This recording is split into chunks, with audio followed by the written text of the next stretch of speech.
ए भाई देखो यार, चैप्टर बढ़िया है, अच्छा चैप्टर है। स्टार्ट करते हैं इस चैप्टर के बारे में। वेटेज अच्छा है, 7-8 नंबर का चैप्टर आ जाएगा, तुम्हारी लौट जाएगी बढ़िया नंबर। देखो सबसे पहले चीज इसमें टॉपिक्स कौन कौन से, देखो जल्दी आ जा मेरे बच्चे।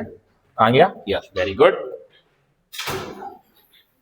देख बेटा, चैप्टर का नेम है बायोमोलिक्यूल्स। सबसे पहले बात ये कर लेते हैं बायोमोलिक्यूल्स कितने नंबर का आ रहा है। तो बायोमोलिक्यूल लगभग बेटा 6 से 7 नंबर तुम लोगों को देगा ही देगा, देना ही देना है, और तुम लोगों को लेना ही लेना है। 6 से 7 नंबर इस चैप्टर से तुमको लेना है, क्योंकि मेरे ख्याल से ऑर्गेनिक केमिस्ट्री का सबसे आसान चैप्टर, सबसे आसान चैप्टर। सिर्फ थ्योरी, 2-4 रिएक्शन और कुछ नहीं है, ठीक है। सबसे पहली चीज अगर हम बात कर लेते हैं बायोमोलिक्यूल्स क्या होते हैं, तो सिंपल भाषा में बताता हूं।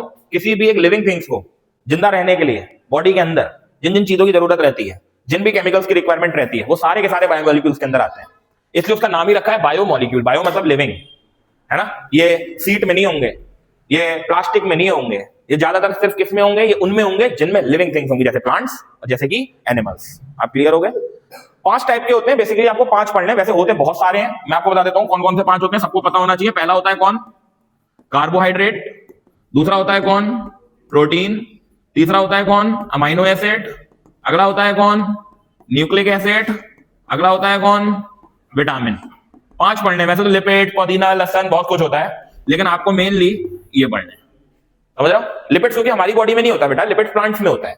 हम लोग की बॉडी में लिपिड्स नहीं होते। हम लोग की बॉडी में विटामिन होते हैं, न्यूक्लिक एसिड होता है, एमिनो एसिड्स होते हैं, प्रोटीन होते हैं, कार्बोहाइड्रेट्स होते हैं। दीज आर द 5 बायोमोलिक्यूल्स जो हम लोग को बहुत अच्छे से पढ़ने हैं बेटा, ठीक है बेटा। अब हम बात कर लेते हैं सबसे पहले वाले कंपाउंड की, जिसका नाम है बेटा कार्बोहाइड्रेट। यार ये बहुत सही चीज है, ये यहां से तुमको 2 से 3 नंबर का एक क्वेश्चन मिलना है कार्बोहाइड्रेट वाले पार्ट से।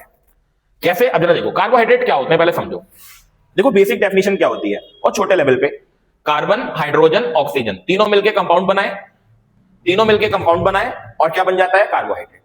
कार्बन हो, हाइड्रोजन हो, ऑक्सीजन हो, यदि वो 3 एलिमेंट उसके अंदर आ रहे हैं तो आप उसको आराम से बोल सकते हो क्या, कार्बोहाइड्रेट। लेकिन ये काफी हद तक ठीक बात नहीं है। CH3 COOH, इसके अंदर भी कार्बन, हाइड्रोजन और ऑक्सीजन तीनों आ रहे हैं, लेकिन ये एक कार्बोहाइड्रेट मॉलिक्यूल नहीं है। क्यों नहीं है, क्योंकि भाई साहब कार्बोहाइड्रेट की डेफिनेशन ये कहती है कि कोई भी अगर कार्बोहाइड्रेट हो तो उसके पास पॉलीहाइड्रोक्सी क्या होने चाहिए, ग्रुप्स मौजूद होने चाहिए। मिनिमम एक कार्बोनिल ग्रुप होना चाहिए। ये बस मैंने इसलिए खोल दी ताकि टॉपिक आगे पीछे ना हो, बाकी एक्सप्लेन पूरा मैं चैप्टर कर रहा हूं, परेशान मत हो आप, ठीक है। वो बस मैंने इसलिए खोली कोई टॉपिक स्किप ना हो जाए। कभी कभी पढ़ाने में क्या होता है, टॉपिक को स्किप हो जाता है। इसीलिए पॉलीहाइड्रोक्सी ग्रुप्स होते हैं, कार्बोनाइल ग्रुप्स होते हैं, और तीसरा मेरे बच्चे बड़ा इंपॉर्टेंट, एक ऑप्टिकली एक्टिव कार्बन होता है। एक ऑप्टिकली एक्टिव कार्बन होता है, समझ गया बात को। पॉलीहाइड्रोक्सी का मतलब बहुत सारे OH ग्रुप मौजूद होंगे, OH ग्रुप जिसको एल्कोहलिक ग्रुप बोलते हैं, ठीक है। दूसरी चीज मेरे बच्चे, एक कार्बोनिल ग्रुप होगा, या तो कीटोन होगा या फिर उसके पास CHO ग्रुप होगा, मतलब या तो एल्डिहाइड होगा या फिर कीटोन होगा। तीसरा मेरे बच्चे, एक कार्बन कोई ऑप्टिकली एक्टिव होगा। ऑप्टिकली एक्टिव का मतलब क्या होता है, उस कार्बन की वजह से उस पूरे कार्बोहाइड्रेट का स्ट्रक्चर चेंज हो रहा होगा। ऐसे कार्बन को हम ऑप्टिकली एक्टिव कार्बन बोलते हैं। और अगर ये तीनों चीजें कहीं ना कहीं फुलफिल हो रही हैं तो उस मॉलिक्यूल को हम क्या बोलते हैं बेटा, कार्बोहाइड्रेट बोलते हैं। क्लियर हो गई। अब बहुत सारे टाइप के कार्बोहाइड्रेट दिए गए, बहुत सारे टाइप के कार्बोहाइड्रेट दिए गए, जैसे कुछ उन्होंने दिए बेटा मोनोसैकेराइड्स। क्या दिए, देखो सैके का मतलब क्या होता है, स्वीट इन टेस्ट। जनरली ऐसा देखा जाता है कि कार्बोहाइड्रेट जो होते हैं वो थोड़े से स्वीट इन टेस्ट होते हैं। स्वीट इन टेस्ट का मतलब ऐसा लगेगा आपको कि हल्का फुल्का टेस्ट करने पर कि इनका थोड़ा सा मीठा स्वाद है, जिस वजह से हम इनको सैकेराइड बोलते हैं। बोलो जी क्लियर। मोनो का मतलब 1 यूनिट। अगला हो जाता है डाई, डाई मतलब 2 यूनिट। अगला हो जाता है बेटा ट्राई, ट्राई मतलब 3 यूनिट। उसके बाद सीधे आता है बेटा ओलिगोसैकेराइड। कौन सा मेरे बच्चे, सब बताऊंगा बेटा ओलिगोसैकेराइड्स क्या है। उसके बाद आ जाते हैं ओलिगोसैकेराइड्स। ओलिगोसैकेराइड्स में क्या होता है, लगभग 3 से लेकर 10 यूनिट, लगभग 10 यूनिट तक। और उनके बाद बेटा जो आ जाते हैं उनको बोलते हैं हम पॉलीसैकेराइड्स। क्या बोलते हैं, मतलब कि 11, 12, 13, 14 कितना भी। ये होता है हमारा कार्बोहाइड्रेट का फंडा। पहले बताओ बेसिक क्लियर हुआ थोड़ा। अब मैं इसी चीज को थोड़ा सा तुम लोग को और एक्सप्लेन करना चाहूंगा, उसके लिए मैं बोर्ड पे आता हूं। देखो जरा, अगर आप बात करते हो कार्बोहाइड्रेट की, तो जैसा कि मैंने तुम लोगों को पढ़ाया कि इसमें सबसे पहली चीज पॉलीहाइड्रोक्सी ग्रुप होने चाहिए, यानी कि OH ग्रुप मौजूद होने चाहिए। एक कार्बोनाइल ग्रुप होना चाहिए, मतलब कि इसके पास एक CHO ग्रुप और एक CO ग्रुप मौजूद होना चाहिए। कोई भी एक कार्बन इसका कैसा होना चाहिए, ऑप्टिकली एक्टिव होना चाहिए। अगर ये सारी चीजें फुलफिल हो रही हैं तो उस चीज को आप सीधे क्या बोल सकते हो, कार्बोहाइड्रेट। क्लियर हो गई। कार्बोहाइड्रेट में सबसे पहली जो कैटेगरी आती है बेटा वो आती है हमारे पास मोनोसैकेराइड। कौन आती है मेरे बच्चे? मोनोसैकेराइड। कहना भैया मतलब इसका क्या होता है, जरा समझाएं। मोनो मतलब एक। जैसे मान लो आपके पास एक ग्लूकोज है C6H12O6, ठीक है, आपने इसका हाइड्रोलिसिस कराया तो आपने देखा और कोई भी ग्लूकोज की यूनिट नहीं बनी, मतलब कार्बोहाइड्रेट की यूनिट नहीं बनी। ध्यान से सुनना मेरी बात को, मैंने क्या बोला। मैंने एक मॉलिक्यूल लिया और उस मॉलिक्यूल का क्या कराया? हाइड्रोलाइसिस। हमने जब उसका हाइड्रोलिसिस कराया तो हमने देखा जो आपके सामने वाली चीज में जो प्रोडक्ट बन रहा है वहां पे कोई भी कार्बोहाइड्रेट मॉलिक्यूल नहीं बना, मतलब जो अपने से छोटे में डिवाइड ना हो पाए, उनको आप क्या बोलते हो जरा बताओ? मोनोसैकेराइड। अब होता है दूसरा, उसको क्या बोलते हो? डाइसैकेराइड। C12H22O11। आपने इसमें क्या डाल दिया पता है? इसने क्या करा, ये अपने से दो सिंपलर मॉलिक्यूल में ब्रेक हो गया, मतलब C6H12 C6H12। आप ध्यान से एक चीज नोटिस कर, एक मॉलिक्यूल, ये एक मॉलिक्यूल कितने उसमें मॉलिक्यूल में टूट गया? दो में। देखो C6H12O6 C6H12O6 है ना। अब तुम लोग कहोगे भैया ये दोनों मॉलिक्यूल सेम है, दोनों के मॉलिक्यूलर फॉर्मूला सेम है, क्या सर दोनों को हम एक ही टाइप का कार्बोहाइड्रेट बोलेंगे? बिल्कुल नहीं बेटा, ये दोनों अलग कार्बोहाइड्रेट मॉलिक्यूल हैं बेटा। पहले वाले को जो हम बोलते हैं बेटा उसको बोलते हैं ग्लूकोज। क्या बोलते हैं? दूसरे वाले को जो हम बेटा बोलते हैं उसको बोलते हैं हम लोग क्या? फ्रक्टोज। ये चीज मेरे बच्चे जरा याद रखो आप लोग, ये भाई ग्लूकोज और फ्रक्टोज का क्या लॉजिक रहता है। कोई भी एक सुक्रोज, ये सुक्रोज होता है बेटा, दिस इज व्हाट बच्चा? सुक्रोज। मेरे बच्चे जो हमारे पास सुक्रोज होता है वो सुक्रोज हमारे पास एक डाइसैकेराइड शुगर होती है, डाइसैकेराइड कार्बोहाइड्रेट है। डाई मतलब जब आप इसका हाइड्रोलिसिस कराते हो, मैं बोल रहा हूं बार बार ध्यान से सुनना, जब भी आप किसी मॉलिक्यूल का हाइड्रोलिसिस कराते हो तो जब वो अपने से सिंपलर कंपाउंड्स में ब्रेक हो जाता है और वो दोनों कंपाउंड या तीनों कंपाउंड या चारों कंपाउंड अगर वो ग्लूकोज होते हैं तब वो मेरे बच्चे हमारे पॉलीसैकेराइड की कैटेगरी में चले जाते हैं। समझे बात को? मतलब अगर मान लो मैंने कोई भी एक मॉलिक्यूल लिया, मान लो NC12H22O11 और इसका मैंने N क्या कराया? हाइड्रोलिसिस, और मेरे को N नंबर ऑफ C6H12 और क्या मिल गए? N नंबर ऑफ, N तो कितना भी हो सकता है ना। अब ये N अगर मेरे को 3 से 10 के बीच मिलता है तो इसको आप क्या बोलोगे? ध्यान रखना, अगर इस N की वैल्यू ग्रेटर देन कितनी होती है तब मेरे बच्चे ये क्या बन जाएगा? पॉली। बताओ बेटा, आप समझ गए मेरे बच्चे बात को? ये थी, ठीक है। ओलिगोसैकेराइड के अंदर 3 से लेके 10 तक के बीच की कैटेगरी के आते हैं। 10 से ऊपर जितना भी जाओगे सब पॉली की कैटेगरी में आएगा, वो सारे के सारे पॉली कैटेगरी में चलेगा बेटा। क्लियर है? जैसे सेल्यूलोज, जैसे स्टार्च, आप समझ रहे हो, ये सारे के सारे तुम्हारे कौन से? पॉलीसैकेराइड मॉलिक्यूल है। समझ गया आप बात को? ये चीज क्लियर हुई? क्लासिफिकेशन क्लियर हुआ? बड़ा इंपॉर्टेंट होता है क्लासिफिकेशन।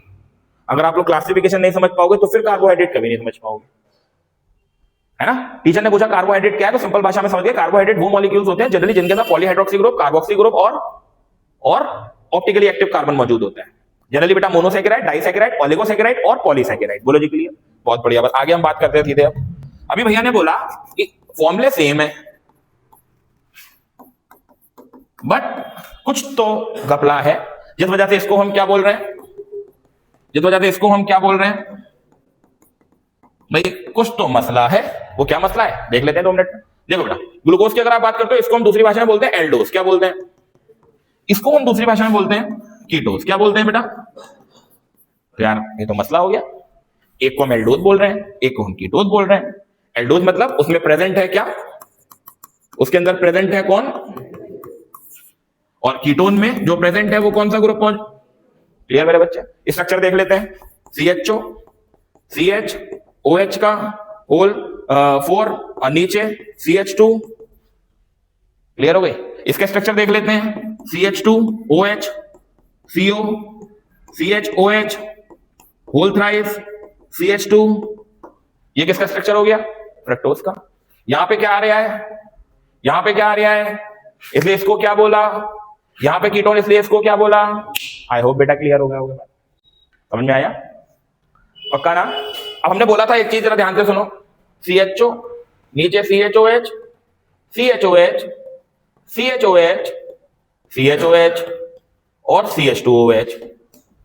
आप ध्यान से देखो, मैंने बोला एक कार्बोहाइड्रेट मॉलिक्यूल के अंदर पॉलीहाइड्रोक्सी ग्रुप होने चाहिए 2, 3, 4, 5 है। 5 है।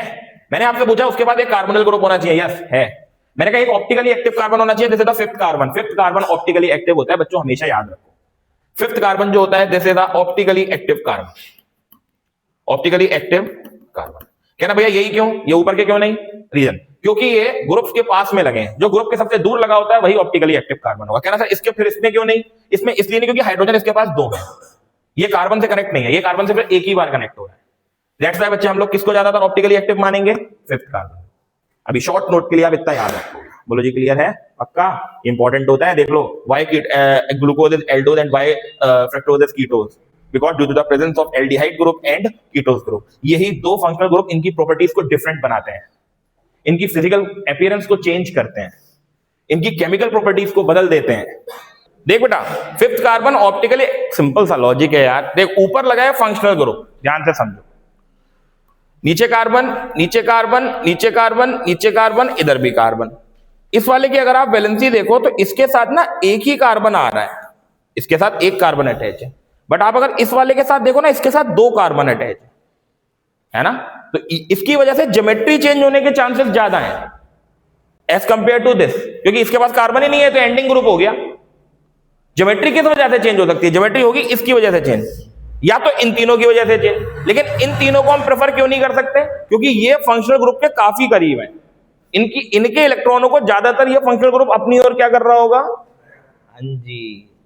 जिस वजह से हमारा जो फिफ्थ कार्बन है वो ज्यादा से ज्यादा मेरे बच्चे ऑप्टिकली क्या नेचर शो करेगा? ऑप्टिकली एक्टिव नेचर शो करेगा। जिस वजह से आप इसका स्ट्रक्चर देखोगे, ध्यान से समझ लो, जब पूछा ही है तो देख लो, C और H, और ये यहां से जाएगा और ऐसे करके क्या बनेगा? CHOH, CHOH, CHOH, C and CH2। आप समझ रहे हो बात को? नहीं समझे? ये देखो, ये एक साइक्लिक स्ट्रक्चर बन गया। इस स्ट्रक्चर को क्या बोलते हैं? सब लोग साथ में बोल दो। कौन सा projection?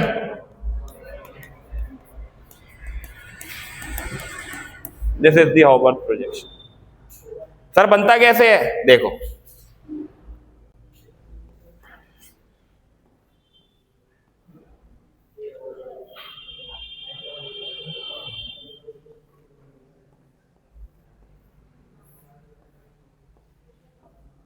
This is the Haworth projection.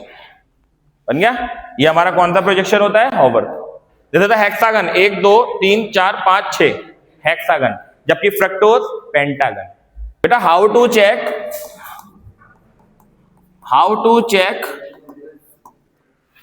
In carbohydrate molecule या in glucose molecule have polyhydroxy group, carbonyl group, aldehyde group and optically active carbon, है ना भाई? अब चेक भी तो करना है with the using of chemical reaction. हमें कैसे आइडेंटिफाई करेंगे कि हाँ भाई इसके पास 6 कार्बन होते हैं, इसके पास पॉलीहाइड्रोक्सी ग्रुप होते हैं, इसके पास कार्बोनिल ग्रुप होता है, और कौन सा कार्बोनिल ग्रुप होता है? समझ रहे हो? तो ये सारी चीजें हम लोग चेक करते हैं। देखो, सबसे पहली चीज, बीच में बना लो आप ग्लूकोज, बीच में बना लो आप ग्लूकोज और नीचे बना लो आप CH2। इसमें कुछ रिएक्शंस डाल लो, 1 reaction, 2 reaction, 3 reaction, 4 reaction, 5 reaction, 6 reaction. बोलो जी क्लियर? मैं यहां से आपकी चारों रिएक्शन कर देता हूं और 2 मिनट में आपको समझा देता हूं।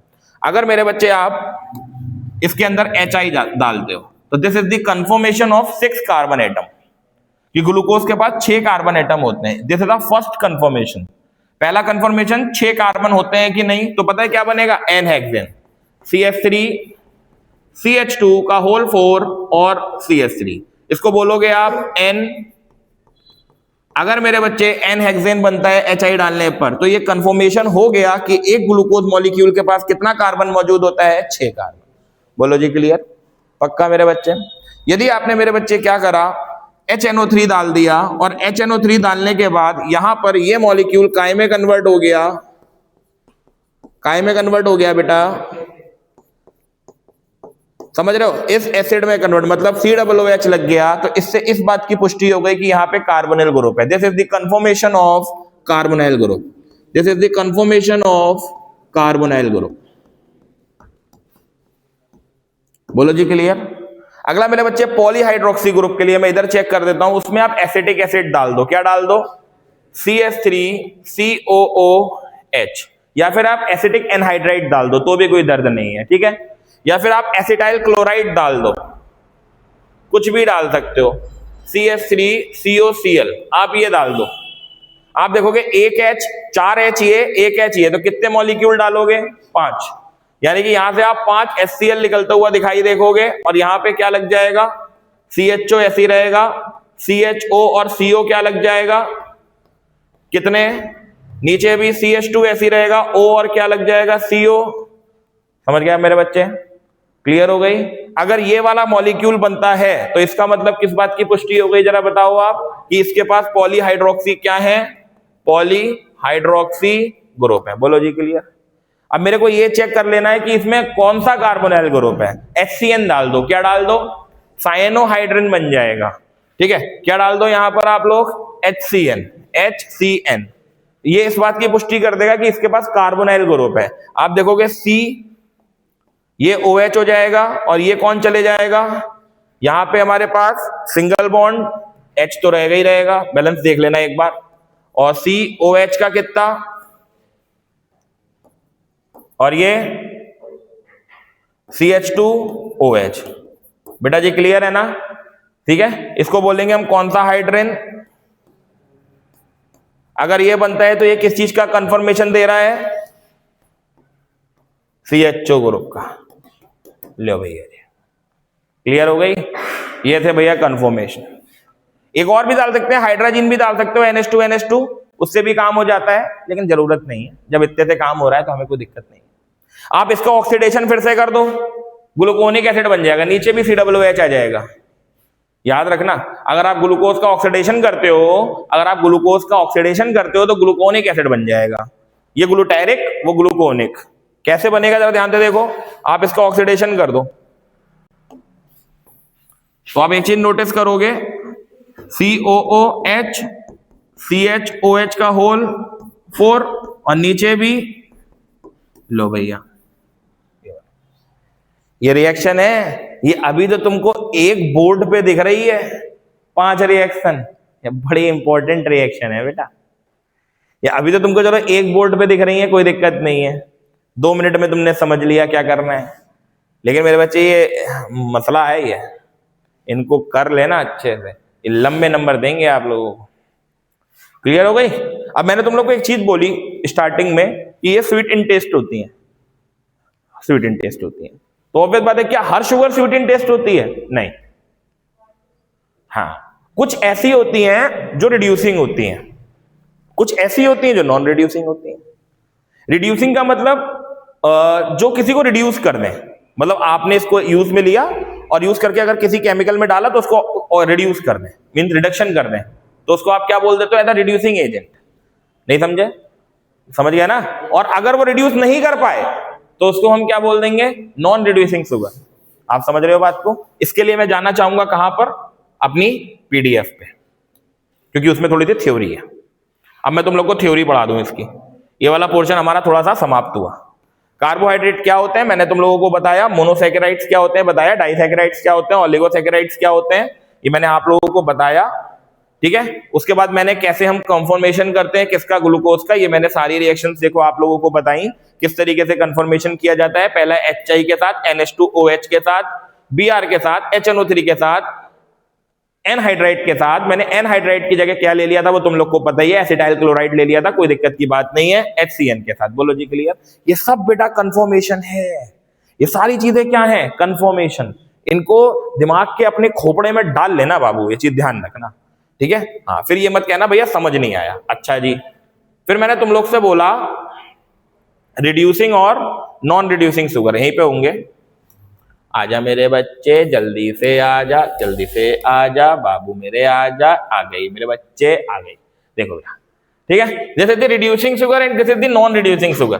देखो ऐसी sugar those which reduce Fehling और टॉलरेंस रिएजेंट, मतलब ऑब्वियस बात है टॉलरेंस रिएजेंट और फेलिंग सॉल्यूशन को क्या करते हैं, रिड्यूस कर दें, या किसी कंपाउंड को लिया और उसने उसको रिड्यूस कर दिया, मींस ऑक्सीडेशन कर दिया, तो आप देखोगे तो उसको क्या बोलोगे आप जरा बताओ, रिड्यूसिंग। और जो नहीं कर पाए वो क्या कराएंगे, आ रहा है पेपर में, लिख के ले लो, difference between reducing and non reducing sugar with example, आ रहा है पेपर में। अब सर कहेंगे, अब कई बच्चे कहेंगे सर फेलिंग सॉल्यूशन और ये क्या होते हैं, टॉलरेंस रिएजेंट, तो ये तो गलत बात है। एल्डिहाइड के अंदर, कीटोन के अंदर इन चीजों को हम लोग को पता होना चाहिए, है बेटा। फ्रक्टोज का नहीं है, किसका बेटा, नहीं फ्रक्टोज का टेस्ट नहीं है, लेकिन हमारे में मतलब ये एग्जाम्पल में आता है रिड्यूस, क्योंकि ऑक्सीजन है ना उसके पास, कीटोन है ना, अरे भाई कीटोन ऐसा है CO, तो उसके पास ऑक्सीजन है, तो वो ऑक्सीडाइज कराने के लिए रिस्पॉन्सिबल है।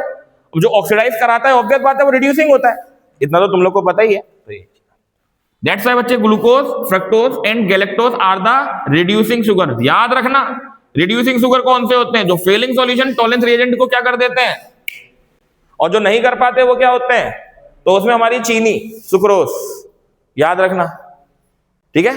अच्छा क्यों नहीं करते ये वाले, मैं तुम लोग को ये बताऊं, देखो कितना मजा आएगा, देखो फिर हम वहां चलते हैं चिक्की लॉट। देखो तुम लोग को हर चीज ना ये चीजें क्लियर होनी चाहिए कि क्यों मैंने ऐसा बोला कि ये करते हैं ये नहीं करते।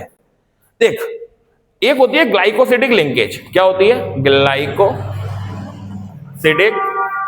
लिंकेज। कहना भैया ये क्या बवाल है, बच्चा ग्लाइकोसिडिक लिंकेज ये होती है कि जब दो या दो से ज्यादा कार्बोहाइड्रेट मॉलिक्यूल एक दूसरे के साथ जुड़ते हैं तो उनके बीच जो बॉन्ड बनता है उसको हम बोलते हैं ग्लाइकोसाइडिक लिंकेज। मैंने तुमको बताया C12H22O11 को जब तुमने वाटर के साथ ट्रीट किया क्या बना, C6H12O6 एंड C6H12O6। सर दोनों के पास ऑक्सीजन है, दोनों रिड्यूसिंग शुगर है या नहीं, है ना।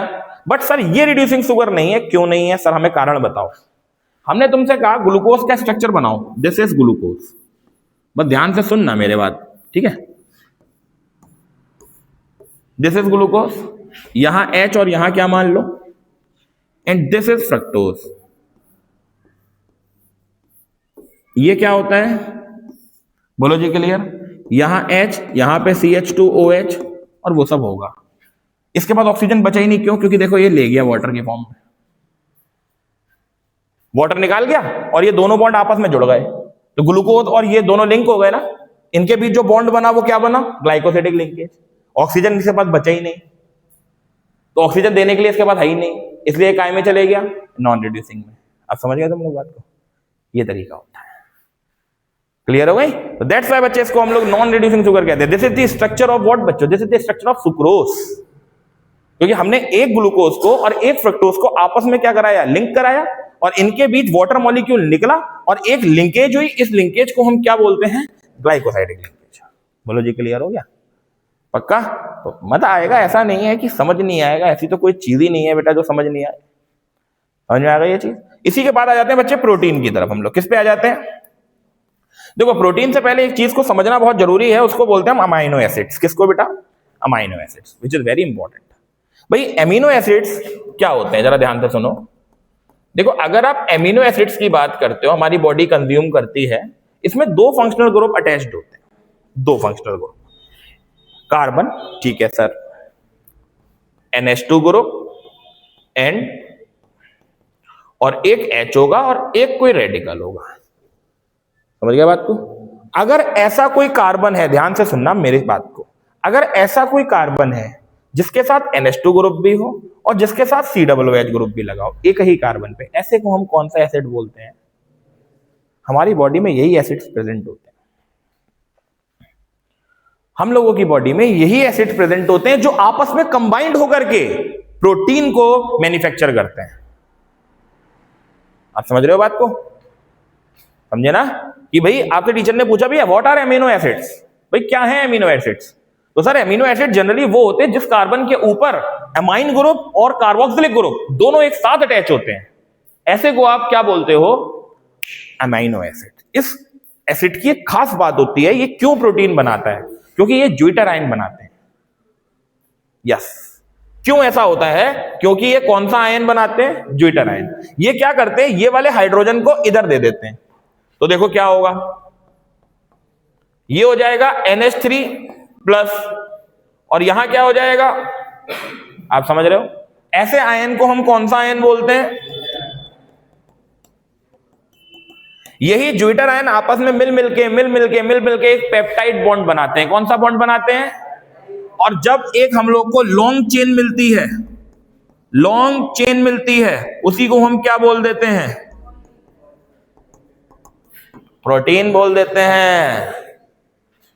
What are protein? Protein are the long chain form of amino acids, and all amino acids is attached with the peptide bond or polypeptide bond. समझ गए? टीचर ने पूछा what are peptide bond? What are peptide bond? भाई क्या है ये peptide bond?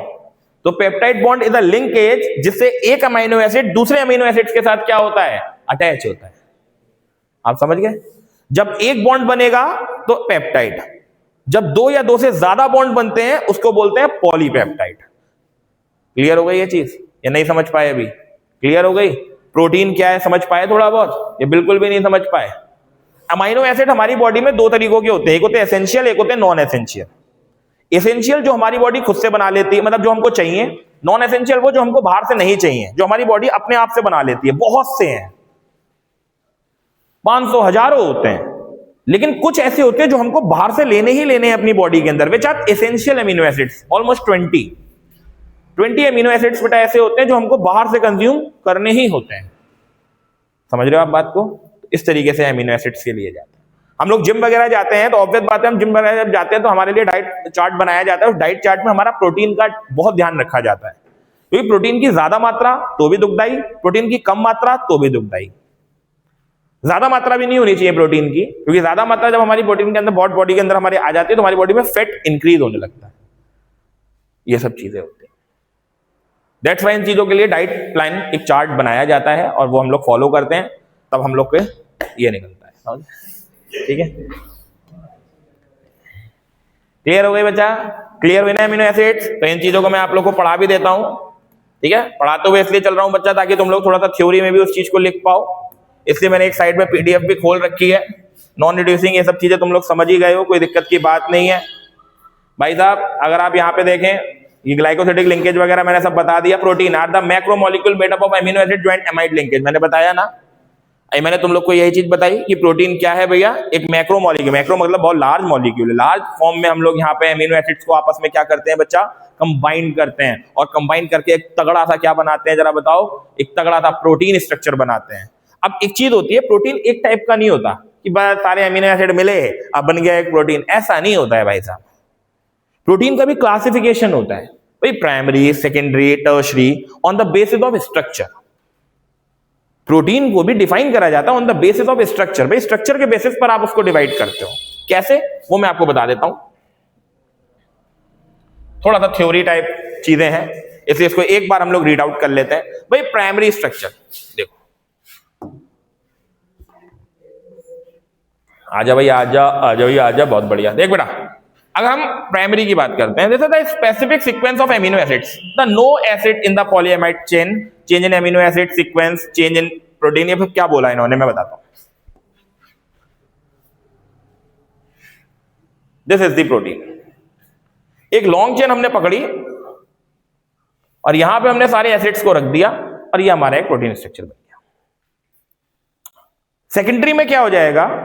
आपने एक तो ली इस तरीके से, और फिर इसके साथ आपने एक और, this is the alpha helix structure. आप समझ रहे हो बात को? जब दो या दो से ज्यादा चेन आपस में क्या हो जाएं? ज्वाइन हो जाएं, ऐसे को आप बोल देते हो सेकेंडरी। समझ रहे हो?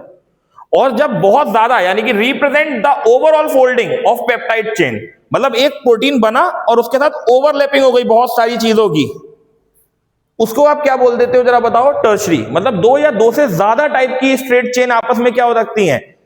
बाउंड हो रही हैं, तब जाके क्या बनाएगी जरा? Represent the overall folding of the polypeptide chain, it give the rise of the fibrous and globular molecule shape. इसको सेकेंडरी और टर्शरी को मिला करके, सेकेंडरी और प्राइमरी को मिलाया, और इन सबसे जो पूरा तैयार हुआ वो तुम्हारा क्या हुआ? थर्ड डिग्री स्ट्रक्चर तैयार होगा, जिसमें कौन सा बॉन्ड होता है मेरे बच्चे, कौन सा बॉन्ड, ये थ्योरी है थोड़ी सी याद करनी है, कौन सा बॉन्ड मौजूद होता है जरा बताओ, हाइड्रोजन बॉन्ड।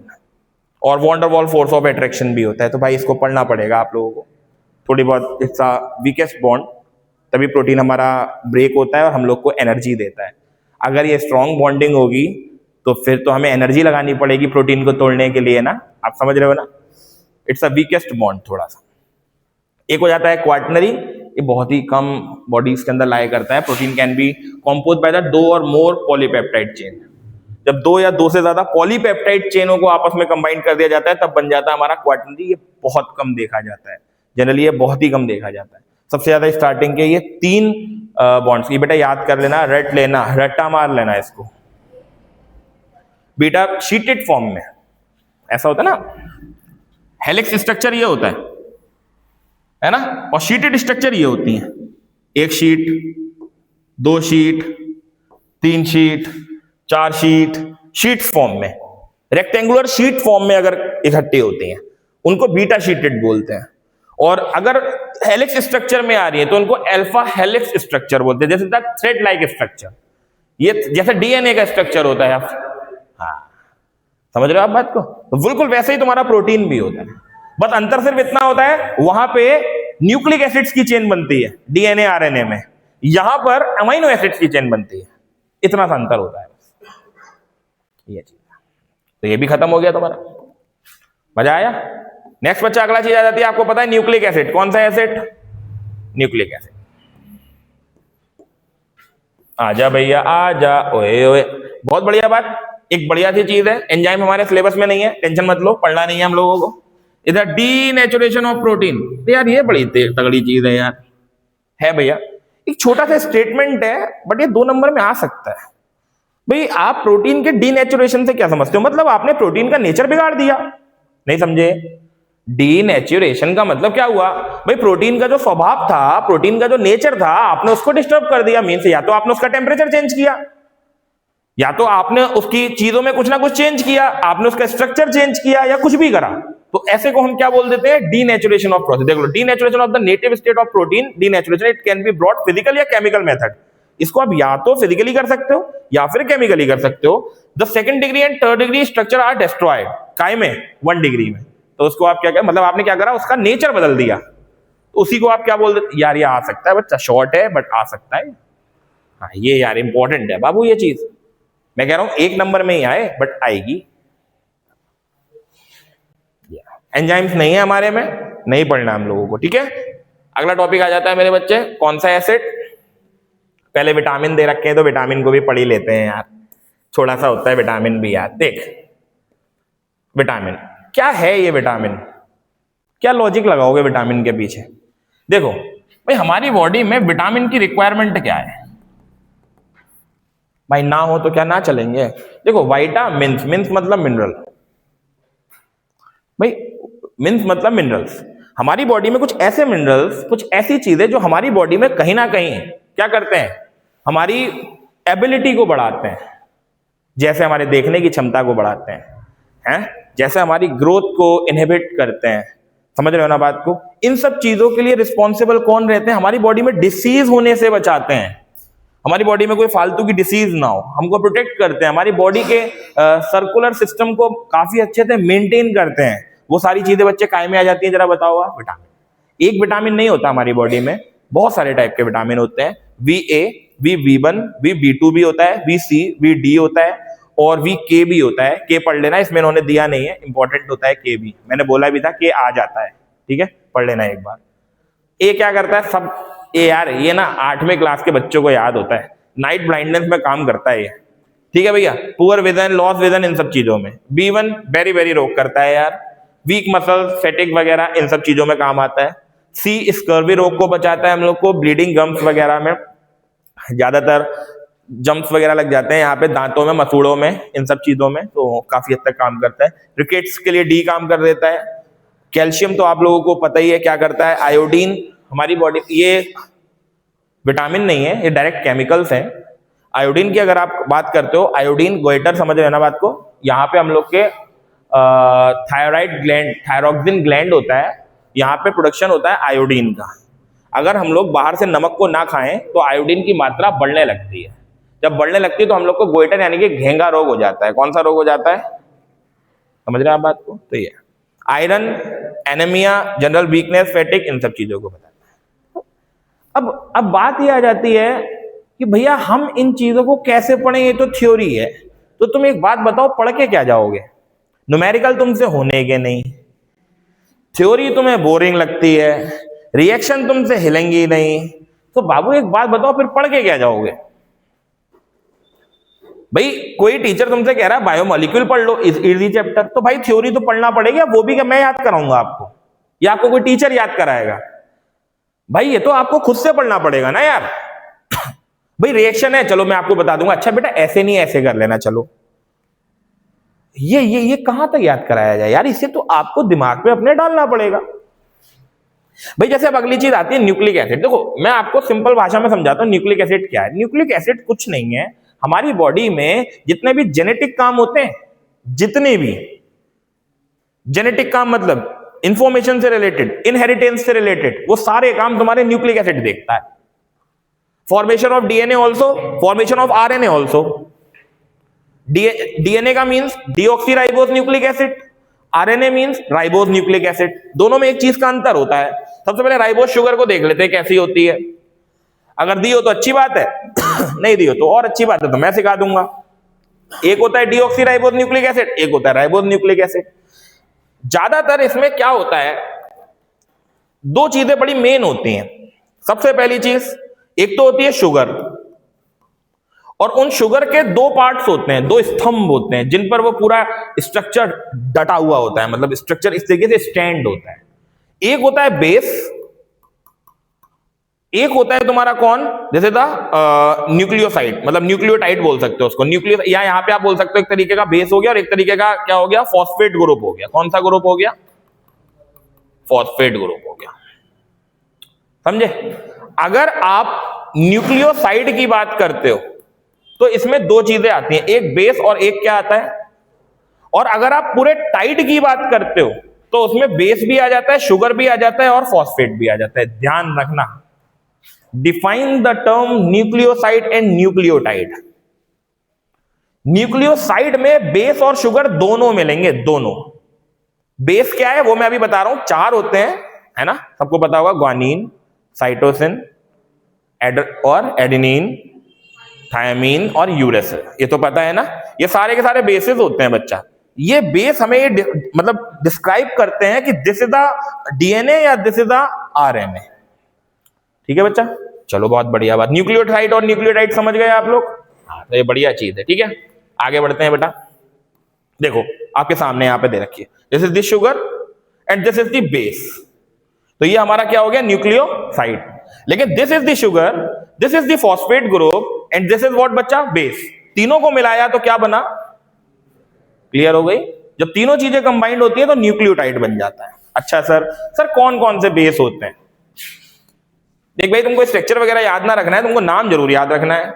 भाई ग्वानिन साइटोकाइनेन है, क्या होता है? साइटो। अगला मेरे बच्चे, एडर्निन, थायमिन, है ना बेटा? ये तो भयंकर, मैं भी भूल जाता हूं। नेक्स्ट बेटा बच्चे, सही बेटा। अगर आप आरएनए की बात करते हो, ठीक है, आरएनए में ग्वानिन, साइटोसिन, एडेनिन और यूरेसिल। जैसे ये काय में आ जाएगा, ग्वानिन, साइटोसिन, एडेनिन, और इन चारों में से कोई भी बेस लगाओ आप तो क्या मिलेगा? और अगर डीएनए लगाना है तो रिप्लेस कर दो जी, सी, ए और काय में। क्लियर? अच्छा सर, खाली सर यही चेंज होता है या सर कुछ और भी चेंज होता है? यार हम इसको बोल रहे हैं डीऑक्सी। क्या सर खाली बेस चेंज करने से काम हो जाएगा? नहीं, खाली बेस चेंज करने से काम नहीं होगा।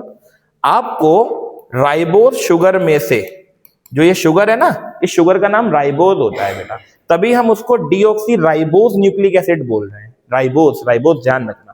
अच्छा सर, इस राइबोज में से एक ऑक्सीजन को हटा दिया जाता है, उसको बोलते हैं हम डीऑक्सी राइबोज न्यूक्लिक एसिड। तो what are the changes from RNA को कन्वर्ट करने के लिए डीएनए में? सर सबसे पहले तो हम अपना नाइट्रोजनस बेस चेंज करेंगे, यूरेसिल को स्विच कराएंगे किसमें?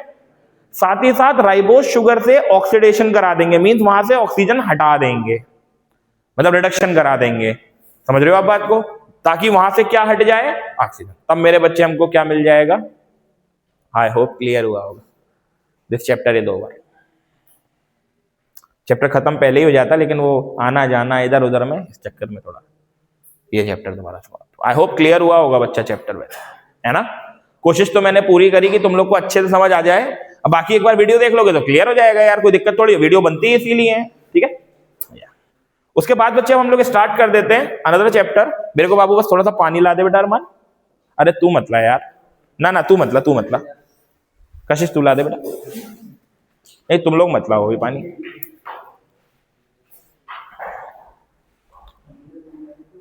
चलो बेटा देखो, क्लियर हो गया बच्चा ये चीज? अब ये तो नहीं कहोगे समझ नहीं आया बिल्कुल। देखो एक बार रिकॉल